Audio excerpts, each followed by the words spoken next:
Well, hello, friends. I do hope you're having a great day today. It's Friday now.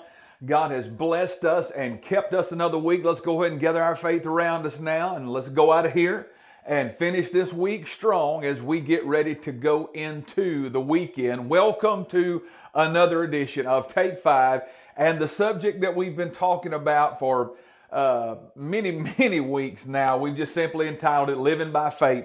Because that's what we are striving to do. That's why we've been dealing with this for so long. That's why we've been looking at everything that the Bible can give us and present to us, because we want to know what it is to really live by faith. I'm going to read chapter 12, verses 1 through 3, and we're going to talk about that and make a pretty bold comparison about ourselves versus the faith of these men and women that we have been talking about. Faith that God Himself said the world is not even worthy of their example. It was so powerful, so bold, and so consecrated. And that's the faith that He wants us to have today. Even though He's made it better for us than for them, He still intends for their example of faith to be the one that we strive to duplicate in this day that we live in today. So let me read this to you. Therefore, since we are surrounded by so great a cloud of witnesses, let us lay aside every weight and the sin that does so easily ensnare us, and let us run with endurance the race that's set before us, looking unto Jesus, the author and the finisher of our faith, who for the joy that was set before Him endured the cross, despising the shame, and is set down at the right hand of the throne of God. Consider Him who endured such hostility from sinners against Himself, lest you become weary and discouraged in your souls. That's the whole thing we're trying to keep from happening. We want to make sure that we do not become weary in our own souls with our faith. We don't want to do that. And there's no reason that we should, because even though we have some hard times, we have not endured unto blood or unto death when it comes to our faith. So when he starts talking to us there in verse 1, that numberless multitude of people that make up that cloud of witnesses or cloud of martyrs, men and women that gave up their lives, some even to death, we have this numberless multitude. And so when we look at that, we have to ask ourselves, what's going to be our excuse? They endured all of those things and held on to faith. What's going to be our excuse? Then he gives us our marching orders and tells us what it's going to cost us. And he says, let us lay aside every weight and the sin that so easily ensnares us. The weight and the sin. The weight refers to all the excessive affection and concerns that we have for the body, this present life, and for the world that we live in.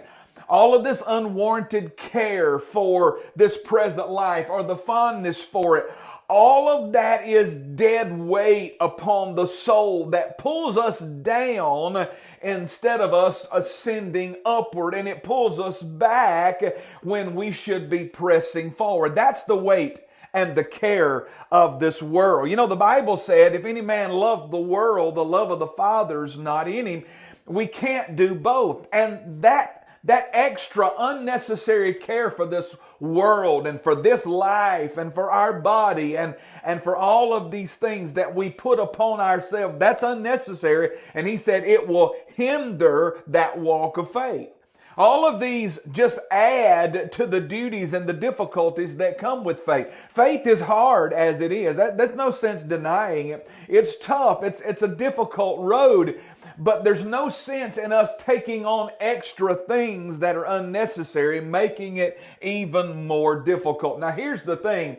We're the ones that have loaded our shoulders and our backs with this stuff, and we're the ones that are going to have to remove it. Notice what he said. He told us to lay aside the weight. And he didn't just say the weight, he said every weight. So everything that is a hindrance, everything that is an encumbrance to us of this world, all of that extra weight, we've got to be willing to lay it aside. And then he said the sin that so easily ensnares us. What is that? That's the sin that has the greatest advantage against us by the circumstances we put ourselves in, by the choices we make, and by the company we keep. Those are the things, those are the sins that we've got to be willing to lay aside. And again, that's our responsibility. We've got to do it. A couple of different translations read this way. The Passion Translation says, let go of every wound that's pierced us and the sin that we so easily fall into. And we're the only ones that know that. It's different for you than it is for me. And we have got to be the ones that know that recognize that. And we for ourselves must put aside the weight and the sin that's hindering us. The NIV says, throw off everything that hinders and the sin that so easily entangles. The New International Reader's Version says, throw off everything that stands in our way and throw off any sin that holds to us so tightly. Another translation says, get rid of everything that slows us down, especially the sin that just won't let go. And the King James Version says that we should lay aside every weight and the sin that so easily beset us.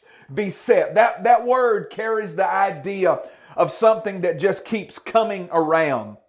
You know as good as I do, there is a sin in your life and in mine that always keeps coming around because the devil has had success with it in the past, using it to get you off of your faith game. And that's why it keeps coming around, because it worked before and he thinks it'll work again. And it's going to keep coming around until you by faith lay that thing aside and stop giving it the attention that it wants and keep your focus on Jesus. Look unto him, the author and the finisher of our faith. That's what we're supposed to do. That's when we get caught up with the weights of this world. That's when we get burdened down and ensnared and tangled up in the sin that keeps coming around. It's when we get our eyes off of him.